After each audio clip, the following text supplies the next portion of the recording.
Aleluia, aplauda o Senhor uma vez mais. Deus abençoe, Deus prospere sua vida, sua casa. Que Deus blinde e proteja os seus sonhos, porque 2020 é um ano de realização. E nenhum dos teus sonhos vai ser perdido, caso eles tenham sido gerados em ti pelo próprio Deus. Tiago, como é que eu identifico o sonho que é meu e o sonho que vem de Deus? Muito fácil. Muito fácil. Se o seu sonho se realizar hoje, quem ganha com isso? Se for muita gente, veio de Deus. Se é só você que ganha, é coisa tua.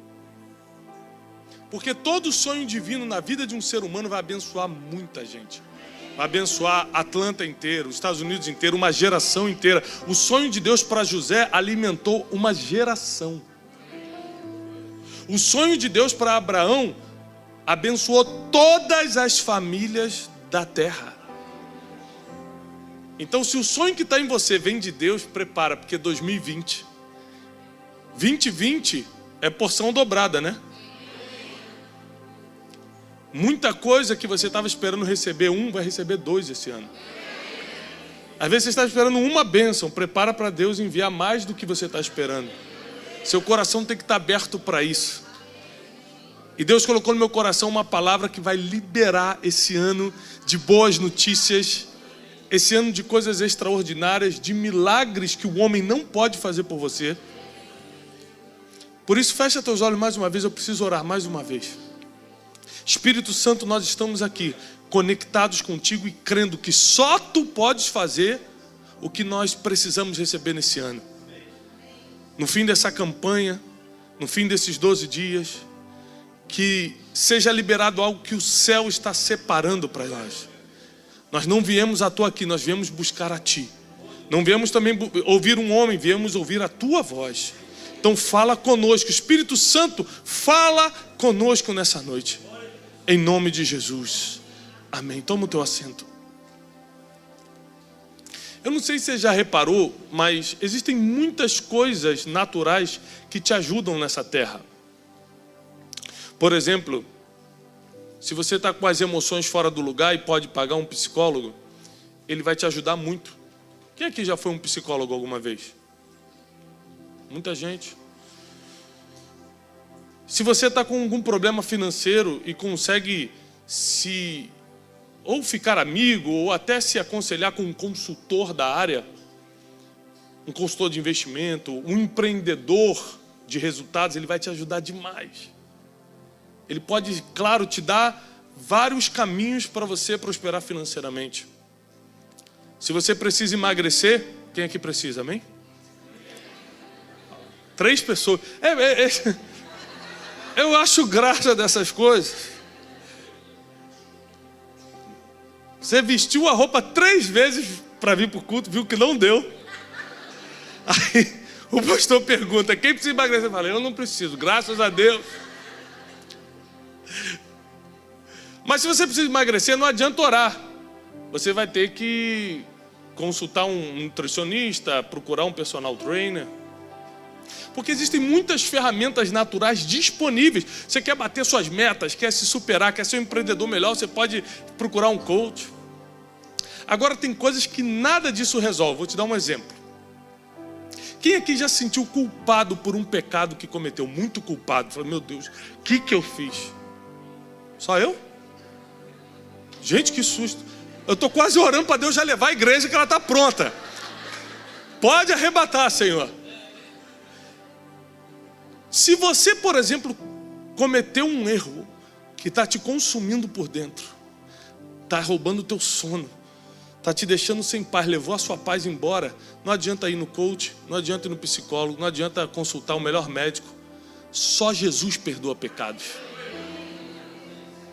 Então bota uma coisa na sua cabeça.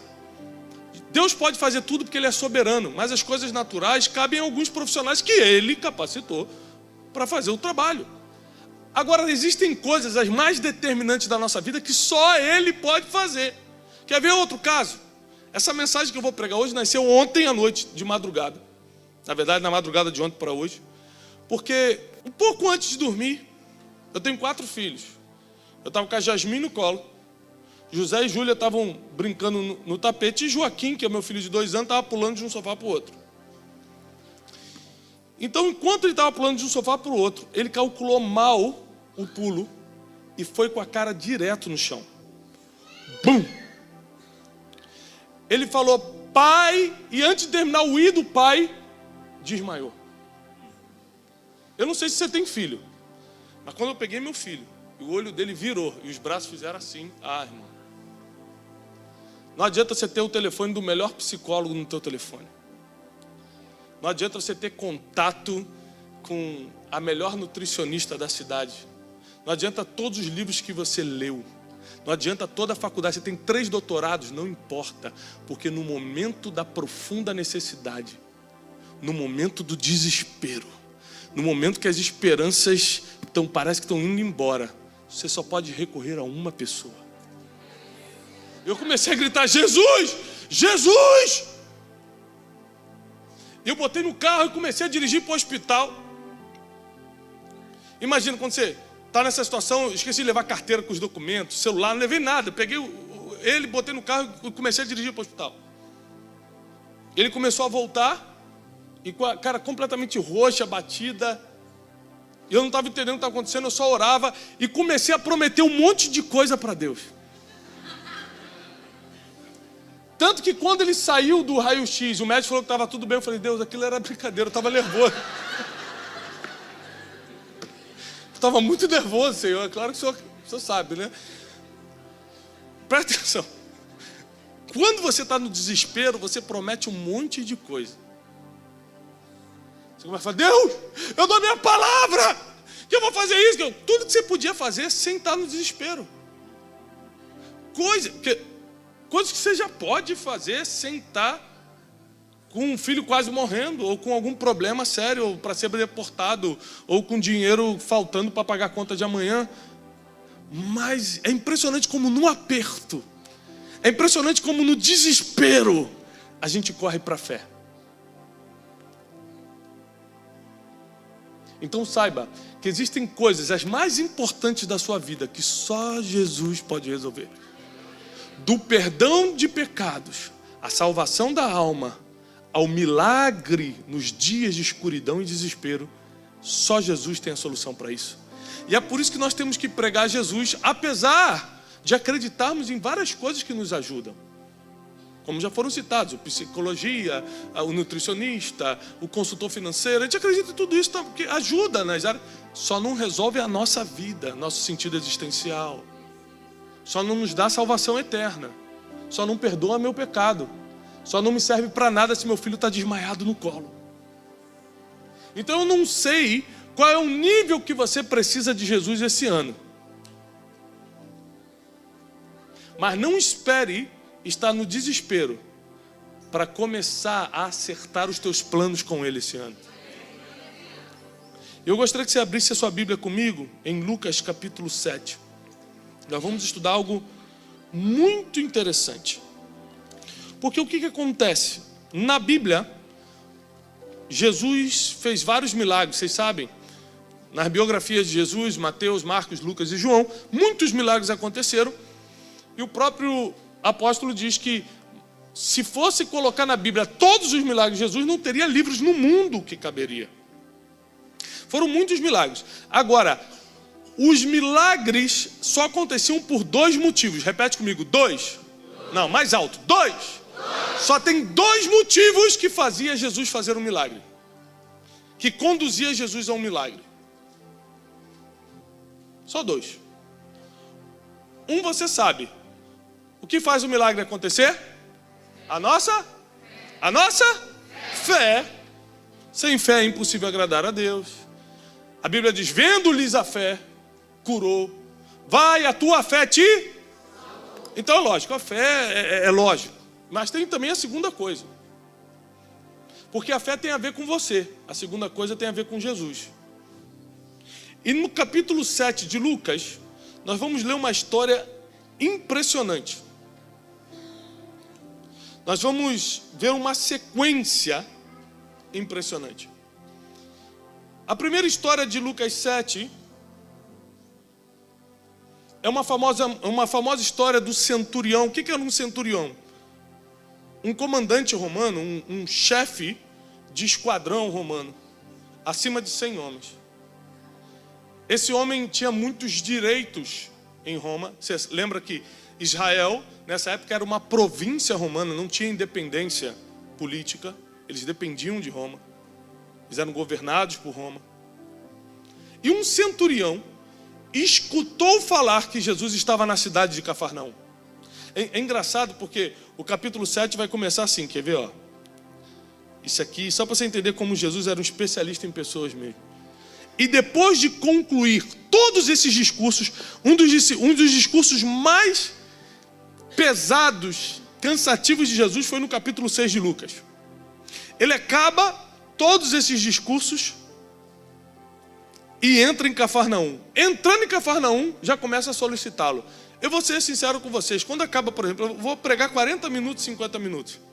É o tempo suficiente para gastar a minha energia, a glicose cerebral, para eu ficar bem cansado. Porque é muito cansativo você pregar, dar uma palestra, qualquer coisa desse tipo. Tem a tensão do momento emocional. Você tá aqui mais preocupado com 10 mil coisas ao mesmo tempo. Tem que ter cuidado com o que você vai falar, está filmando para o YouTube, tem que ter mais cuidado ainda.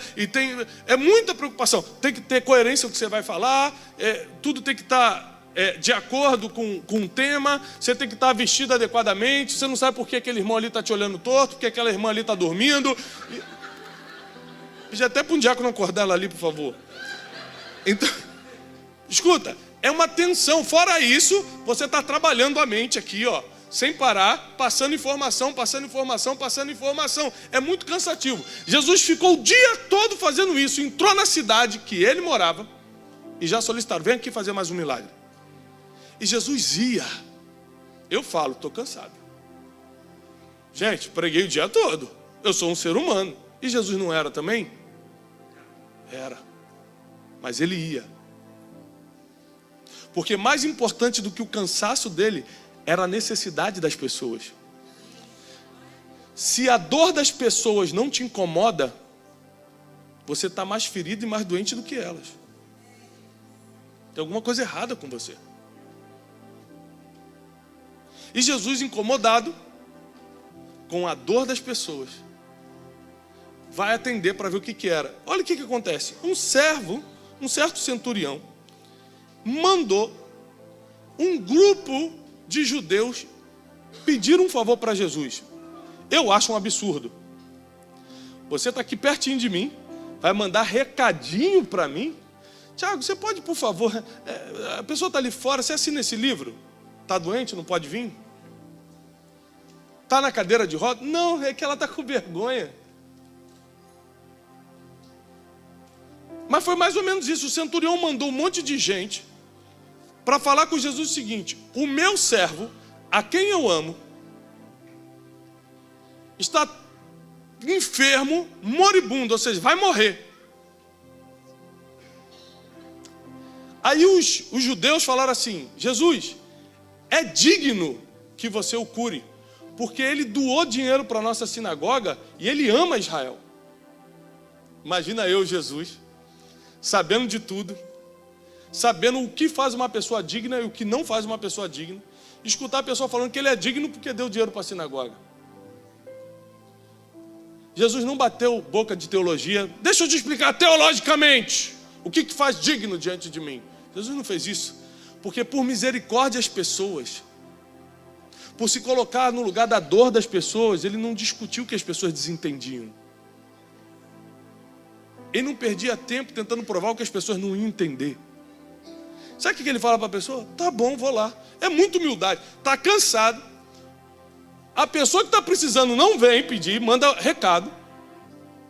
Eu estou falando por mim. Eu já teria ido embora há muito tempo, tá, gente? Sendo bem sincero. Estou cansado, o cara não quer vir falar comigo. Jesus falou, tá bom, eu vou até lá.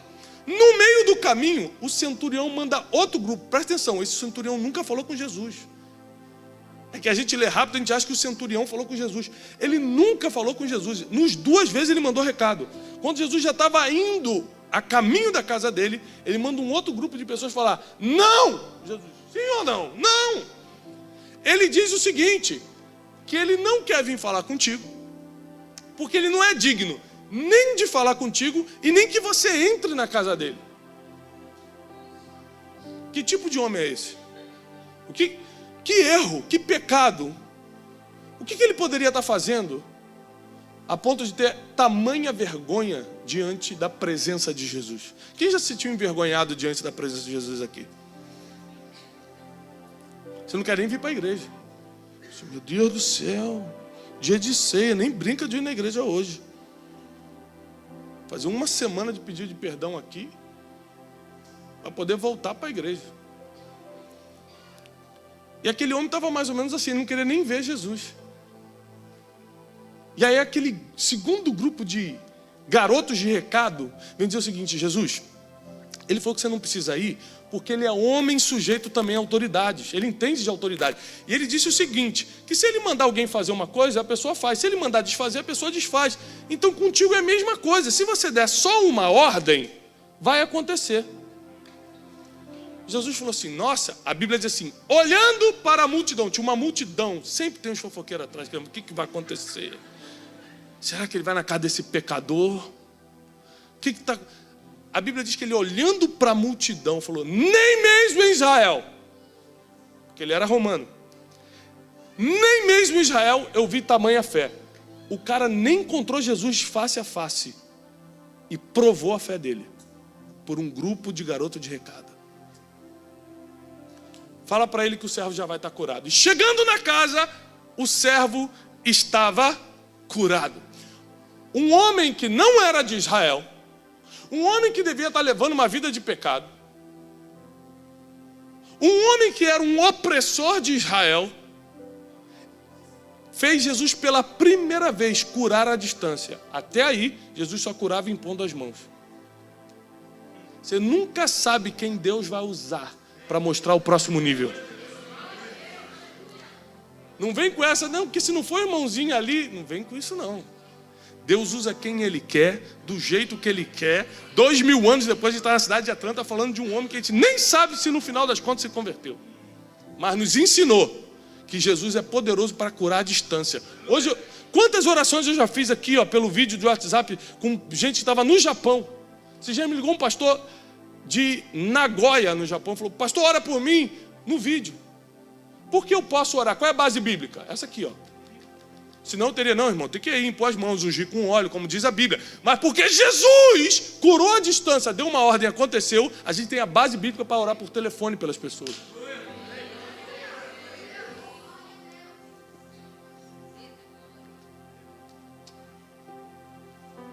E aí, acaba esse milagre.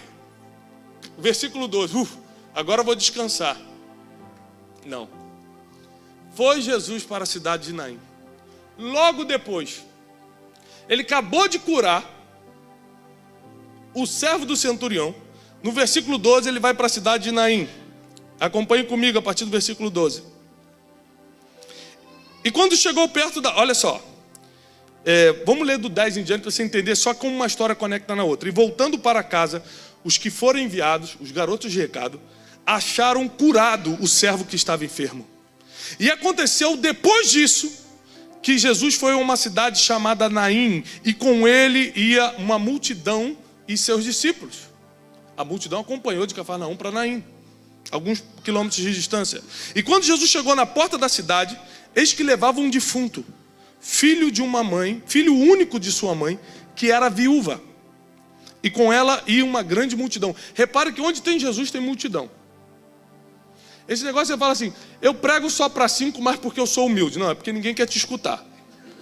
Porque na Bíblia, as multidões querem solução. Se você tem Jesus que é a solução, todo mundo quer te escutar. Ou você está pregando errado porque não aprendeu a comunicar Jesus, ou você não está pregando Jesus. É um dos dois. Então vamos lá. E quando chegou à porta da cidade, viu ali a viúva chorando, e com ela ia uma grande multidão. Versículo 13. Vendo a Jesus, moveu-se de íntima compaixão por ela e disse-lhe, não chores. Tocou no esquife, no caixão. Ele não tocou no morto, ele tocou no caixão, porque judeu não tocava em morto naquela época. Tocou no caixão e o menino ressuscitou. Deixa eu te perguntar uma coisa. Onde é que está a fé dessa mulher? Não pediu ninguém para curar ninguém. Jesus aqui, ó, cura meu filho. Não pediu nada. Não foi atrás de Jesus, Jesus que estava passando por ali. Por que Jesus ressuscitou esse morto? Está escrito. Hã? Porque Jesus se moveu de íntima compaixão. Só tem duas coisas que movem Jesus para o milagre: a tua fé ou a compaixão dele. Duas coisas. A fé depende de você, a compaixão depende de Jesus. Presta atenção, se a compaixão depende de Jesus, ninguém consegue interferir na compaixão de Cristo por nós, mas as pessoas conseguem roubar nossa fé em Jesus. Então o assunto de hoje não é a compaixão de Jesus, porque acontece do jeito dele e da forma dele. O assunto de hoje vai ser a maior arma que a gente vai usar em 2020 para destravar esse ano, é a nossa fé. Porque as pessoas, por mais ódio que tenham da gente, por mais inveja que tenham de vocês, nunca vão conseguir interferir na compaixão de Cristo por você. Jesus, ó, não tem compaixão dele não, hein? Não tem oração contrária que diminua a compaixão de Jesus por você. Agora, existem muitas coisas que as pessoas fazem que roubam a nossa fé. Quantas pessoas perderam a fé por causa de uma fofoca? Quantas pessoas perderam a fé porque o documento não saiu? Porque o dinheiro não entrou no dia que estava precisando? Quantas pessoas perderam a fé porque o meu filho ontem ainda voltou? E se ele tivesse ido embora? Para onde é minha fé? Então a fé é roubável, a compaixão não. Quem está pegando isso aqui? Então o que você precisa guardar é a tua fé. O que você precisa proteger é a sua fé. O que você precisa blindar e não negociar é a sua fé. Porque ninguém consegue interferir na compaixão, mas consegue roubar a fé. Agora, presta atenção. Qual é a diferença da fé e da compaixão? É que a fé provoca o milagre. Repete comigo, provoca. Mais alto, provoca. A fé provoca o milagre antes do enterro acontecer. A compaixão alcançou, mas o enterro já estava acontecendo. E ninguém quer chorar um morto. Agora, a fé do centurião impediu o enterro de acontecer. Eu quero profetizar sobre a tua vida, que a sua fé nesse ano vai impedir enterros na tua vida emocional, financeira, familiar. Não haverá enterros em nenhuma área da tua vida esse ano. Porque a compaixão de Cristo vai continuar por você. Agora, a sua fé vai aumentar. A sua fé ainda vai aumentar mais. Não haverá enterro, está cancelado. Da mesma forma que Jesus cancelou o enterro de Naim, da viúva de Naim, da cidade de Naim. Chegou e cancelou aquele enterro. Tocou no caixão, o morto levantou. Deus vai cancelar enterros na nossa vida. A tua família fisicamente está blindada pelos anjos do Senhor. A tua casa emocionalmente está protegida pelo Espírito Santo. O teu ministério não será tocado, mas será prosperado em Deus. Você nunca compartilhou tanto da palavra como vai compartilhar esse ano. Prepara para ver o teu ministério fluindo nesse lugar. Prepara para ver as tuas finanças. Ah, por que as finanças é importante? Ah, vou te explicar para neném que não sabe. Neném não sabe. Vou explicar. Porque se você atrasar sua conta, você fica desesperado e enfraquece sua fé. Porque se você não conseguir fazer compras para botar na comida dos seus filhos, é uma humilhação tão grande que ninguém acredita que Jesus está contigo. É por isso que dinheiro não é a coisa mais importante do mundo, não é, mas influencia todas as coisas que são, inclusive a sua fé.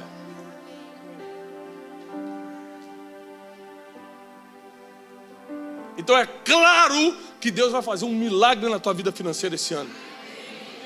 Porque está diretamente ligado a como as pessoas veem Deus em você. Quantos anos você está na América? 10 anos. O que você tem? Não tenho nada, mas é para honra e glória do Senhor. Calma aí não, irmão. Dá glória não, que é piada. A irmã se entregou. O que eu quero dizer com isso? Não, mas amém mesmo, né? Mas o que eu quero dizer com isso? Quem é que vai acreditar que Deus está contigo se na terra da prosperidade você não prosperou? Se José prosperou na terra da aflição, como é que você não está prosperando na terra da prosperidade? Tem algo de errado. Sim ou não? Tem algo de errado. Então, não tem a ver só com você. Deus vai me prosperar para que eu tenha dinheiro. Não, Deus vai te prosperar para que as pessoas acreditem no Deus que você serve. As pessoas sabem de onde você saiu. E vão ver para onde você está indo. Falar, Deus é com ele, Deus é com ela. Vão ver que teu casamento já podia ter acabado, mas está de pé até hoje. Deus é com ele, Deus é com ela. Vão ver a vida que você levava antes de pecado e agora vai ver você anunciando a palavra de Deus. Vão falar, Deus é com eles. Você precisa saber que Deus, Ele move isso ao nosso favor para que o nome dEle seja glorificado, não para que a gente se dê bem. Não tem a ver com a gente, tem a ver que o nome dEle é mais glorificado ainda. Então, se a fé é o que nós devemos guardar, guardar não é encarcerar. A gente guarda a fé no sentido de proteger, mas a gente não encarcera a fé nas quatro paredes de um templo. A nossa fé vai com a gente por onde a gente anda. Eu estava no aeroporto hoje, a minha fé estava comigo. O policial começou a separar assim, umas pessoas e estava levando para um lugar. Eu falei assim, ele não vai me parar em nome de Jesus, porque eu não posso perder esse voo. E não me parou. Porque a minha fé não está aqui dentro da igreja, a minha fé está comigo, onde eu vou. Ela está guardada em mim, não está encarcerada no templo. É por isso que alguns milagres aconteceram no templo, mas muitos milagres aconteceram fora. A fé não estava num lugar, a fé está na pessoa. E para onde você vai, a fé vai junto. Como é que eu sei? Tiago, como é que eu sei que eu tenho fé? Como é que se manifesta a fé? Anota aí para quem vai anotar. Primeira forma de você manifestar, mostrar a sua fé é através das coisas que você declara. As coisas que você fala, as coisas que você confessa. Eu sempre ensino isso para os meus filhos. Às vezes, Júlia, minha mais velha, chega em casa e fala, pai, vai dar tudo errado. Eu falei assim, cuidado. Porque as palavras têm poder. Para minha esposa, que já é mais madura, ela fala assim, ai, que barulho, eu acho que esse pneu vai furar. Eu falei, seja conforme as suas palavras. Já dá um medo nela. Ela fala, para, Tiago, em nome de Jesus. Por que eu falo isso? Para as pessoas medirem o que estão falando. Porque a gente mostra a fé que tem pelo que a gente declara. Tem gente que está sempre falando coisa negativa. Vai dar errado mesmo. É difícil. Aqui é complicado. Essa é a fé que ela tem. A fé que as coisas vão ter que dar errado. É por isso que muita gente fala assim, eu sofro, mas porque Cristo também sofreu. Vai ler a Bíblia. Estou carregando a minha cruz. Cristo sofreu na cruz, né? Você está falando das 6 horas da cruz, né? Nós precisamos entender que nós temos que alinhar nossas palavras com aquilo que a gente acredita.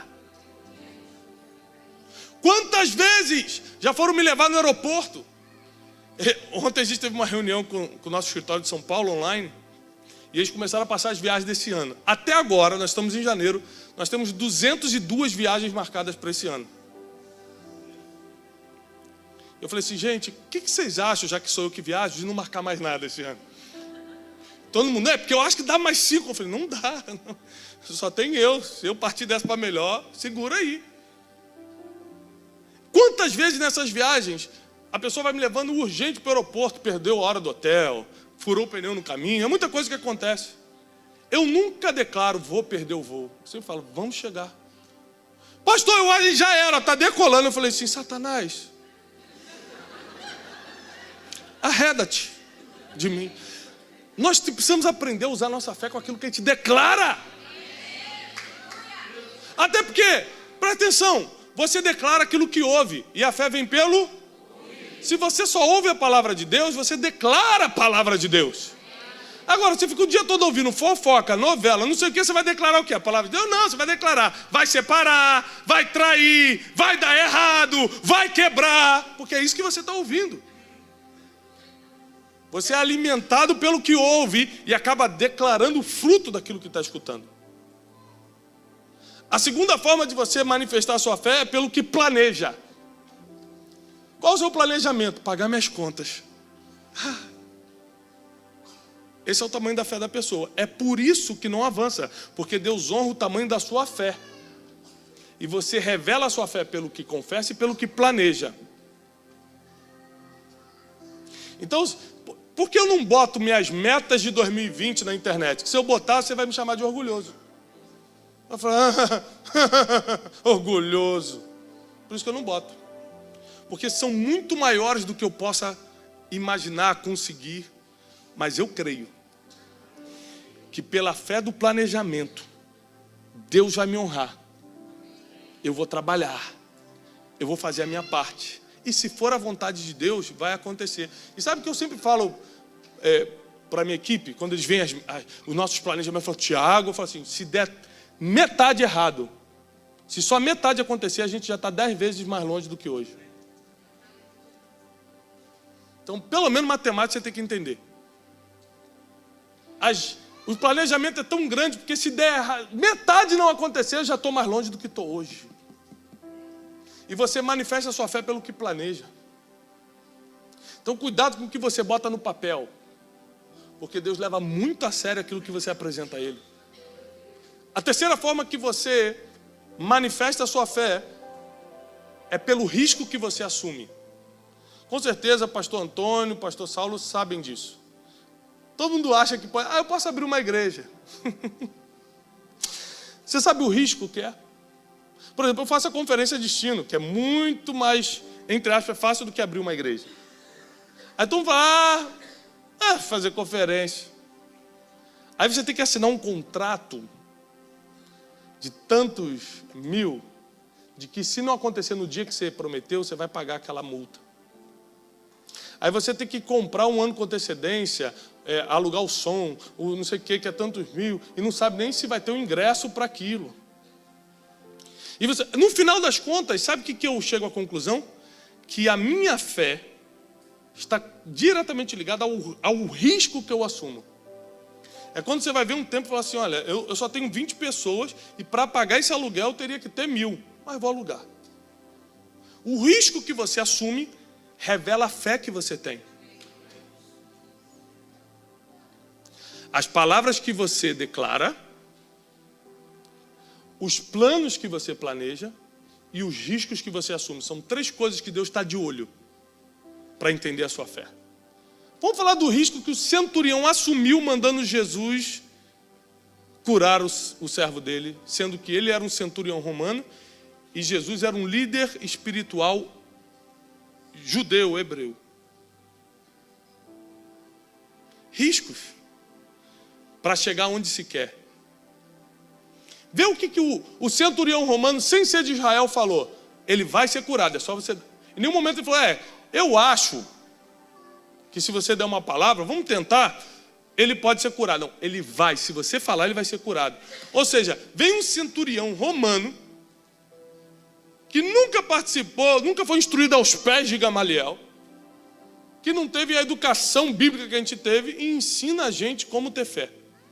Cuidado com o que você declara, cuidado com o que você planeja e cuidado com os riscos que você assume, porque é isso que mostra a sua fé. Na hora que o resultado chega, todo mundo fica com raiva de você, porque eles têm 2 raivas. O ser humano tem 2 raivas de você. Quando tudo dá errado e quando tudo dá certo. Deu tudo errado, você vai lá, miserável, sai daqui, Satanás. Deu tudo certo, está se achando, ó. Isso aí deve ter roubado, só pode ser ladrão, não é possível. Ser humano é assim ou não é, pessoal? Quando dá tudo errado, quando dá tudo certo. Então você tem que estar preparado para os resultados da tua fé em ação. Porque o resultado da tua fé em ação vai trazer crítica que você nunca teve. Vai trazer perseguição que você nunca sofreu.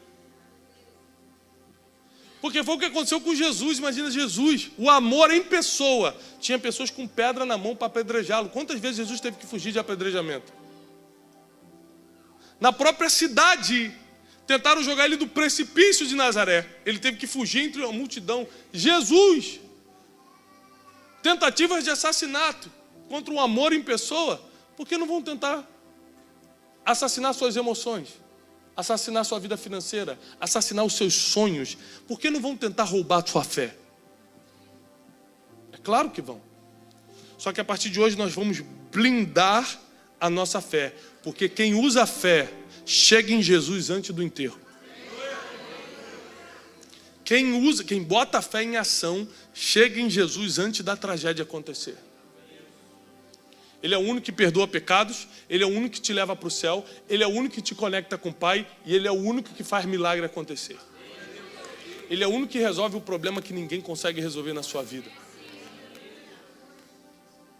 Você pode continuar indo ao consultor financeiro para ficar rico, muito bom que fique, mas saiba que quando ficar rico, todos os outros problemas vão vir à tona. Vazio existencial, crise familiar, porque eu trato disso todo dia com várias pessoas. Não desconsidere o seu psicólogo, o seu coach, o seu consultor financeiro, não desconsidere o conhecimento, os livros, mas saiba que no final das contas, sem Jesus ainda assim vai ficar difícil. Ele tem a palavra final.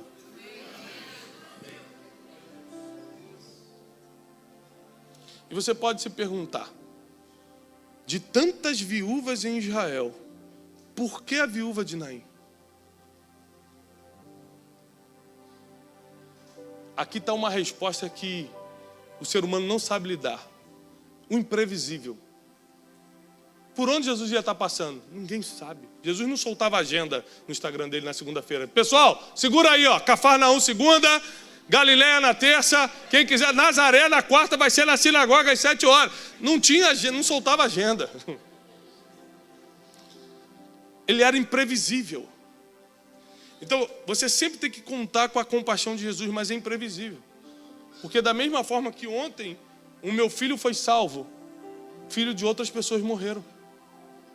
Sim ou não? É imprevisível a compaixão. A fé é previsível.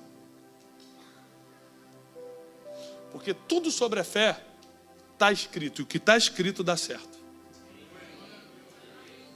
Eu não sei qual é a tua necessidade para esse ano, mas eu tenho certeza que vai dar certo. Eu não sei em que buraco você está, em que área da vida você pode estar num buraco, se é emocional, financeira, familiar, espiritual, ministerial, sentimental. Tem gente que nunca se resolve sentimentalmente, porque emoção é você com você mesmo, sentimento é você com alguém. Então tem gente que não tem problema emocional, mas tem problema sentimental. Tem gente que tem os dois. E financeiro junto. Aí, irmão, tem que fazer o culto da terça do descarrego aqui para... Amanhã, né? Amanhã vamos fazer com sal grosso para dar uma força, porque... Você precisa entender isso. Que a fé é previsível. Se você colocar em ação, tem resultado. Esse ano de 2020 é um ano que você vai ter que usar a fé como nunca usou antes. Usar como, Tiago? Pelo que você fala, pelo que você planeja e pelo risco que você assume. Pelo que você fala, pelo que você planeja e pelo risco que você assume. Busca sempre as orientações em Deus. Ou você acha que não foi um risco para Pedro pisar na água? Mas ele pisou? Ele andou? Andou. Ele afundou depois, mas andou, está na Bíblia. Andando sobre o mar, sentiu os fortes ventos. Talvez tenha dado 3, 4, 5 passos, mas andou. Você não deu nunca nenhum. Ele tem mais fé do que você. A Bíblia chamou Pedro de homem de pequena fé, e ele já andou sobre o mar e você não. Então qual é o tamanho da tua fé? Se Pedro tem pequena e andou sobre o mar.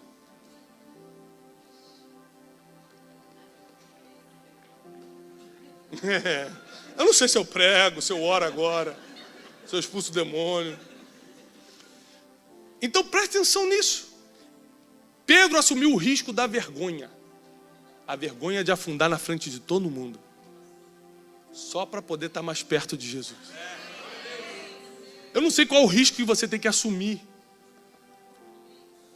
Mas o risco que você assume revela o tamanho da sua fé. Os planos que você planeja. Tem gente que botou o planinho pequenininho ali. Que, né? É isso que vai acontecer. Por que não esticar esses planos se a fé não tem limite? Se o Deus que vai ter que estalar o dedo para fazer as coisas acontecer pequenininho na sua vida é o mesmo, a mesma estalada que faz grandes coisas acontecerem.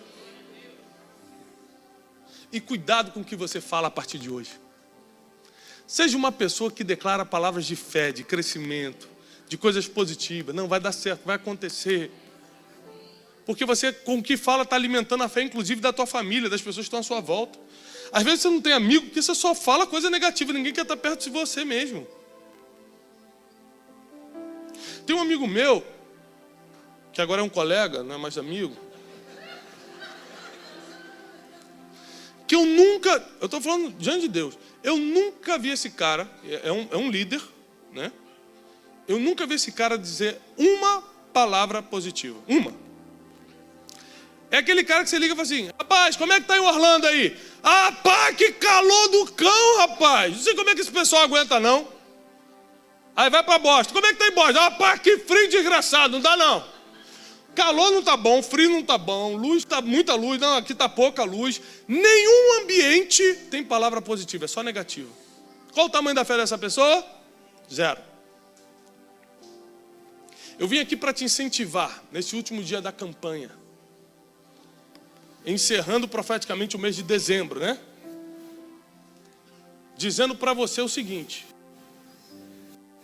cuidado com o que você fala, com o que planeja e com o risco que você assume, que você vai revelar o tamanho da sua fé e Deus vai honrar a tua fé. Muitos enterros serão impedidos, serão cancelados por causa da tua fé. Sabe qual é a maior realização do ser humano? Não é você se dar bem, não. Isso é bom, mas não é a realização. A maior realização do ser humano, isso inclusive é estudo de faculdade de psicologia, Yale e tantas outras faculdades grandes dos Estados Unidos, de que a maior realização do ser humano é ver outras pessoas se dando bem por causa de você. Quando você vê uma família se alimentando, por causa de você.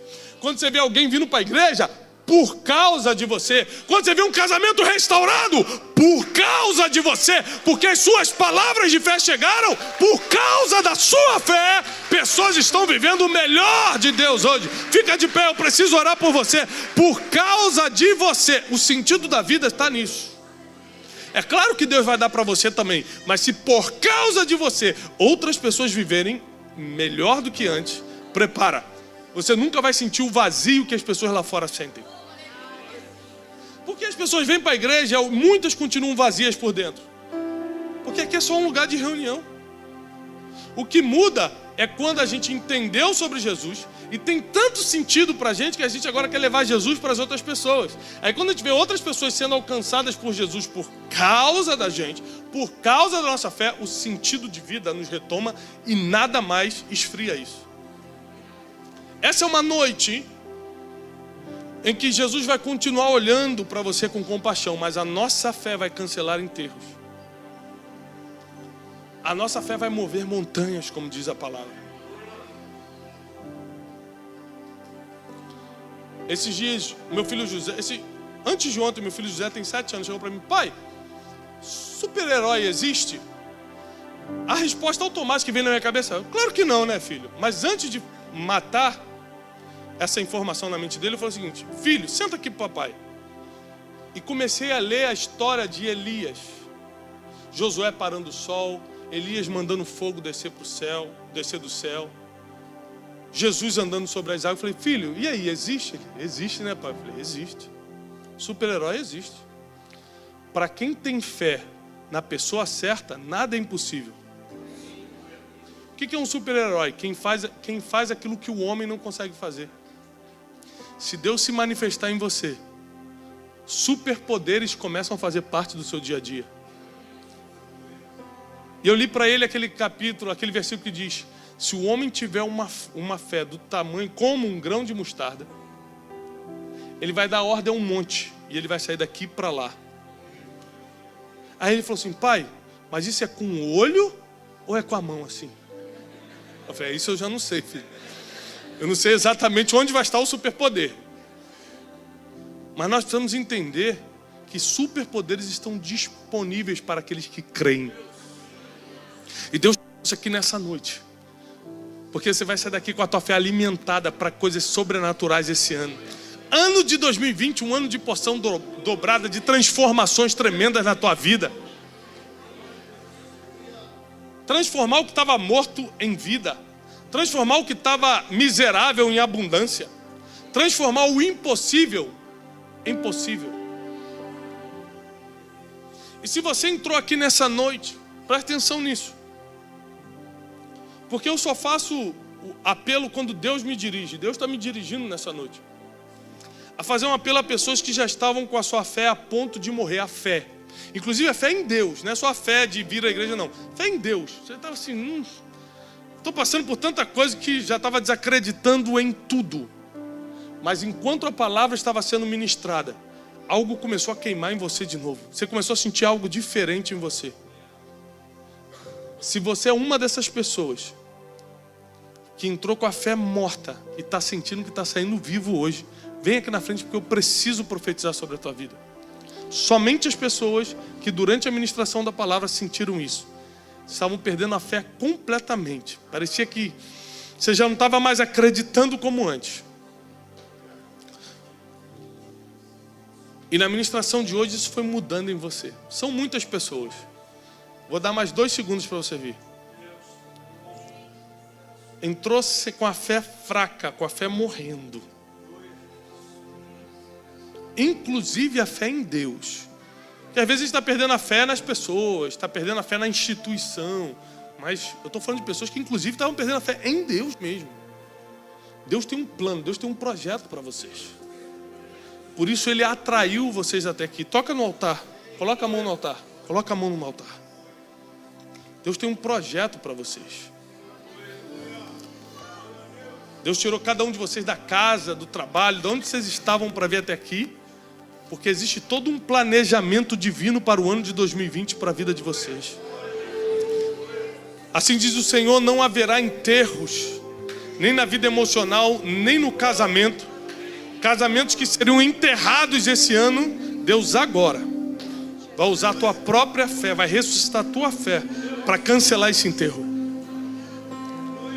Não haverá enterros na vida financeira, não haverá enterros nos documentos, não haverá enterros na vida sentimental, na família, no trabalho, no ministério. O homem que cancela enterro, Jesus, está aqui nessa noite. O homem que com uma palavra faz um menino que estava morto ficar de pé, está aqui nessa noite. Ele mesmo disse: eis que estarei convosco todos os dias, até a consumação dos séculos. Ele está aqui hoje. Está escrito. Senhor, nós apresentamos esses irmãos e irmãs que estão no altar nessa noite. A fé estava abalada, a fé já estava morrendo, mas Tu enviaste socorro. Tu enviaste socorro. Tu aqueceste o coração do Teu povo.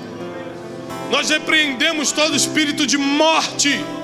Nós repreendemos toda data marcada de enterro, porque chegou um tempo de vida, chegou um tempo de paz, chegou um tempo de prosperidade, chegou um tempo de transformação sobre o Teu povo. Nós declaramos isso na autoridade do nome que está sobre todo nome, que é o nome de Jesus. Não haverá perdas, não haverá morte, não haverá buracos. A restauração está a caminho, a cura está a caminho. Declaramos isso em nome de Jesus. Declaramos isso em nome de Jesus. Declaramos isso em nome de Jesus.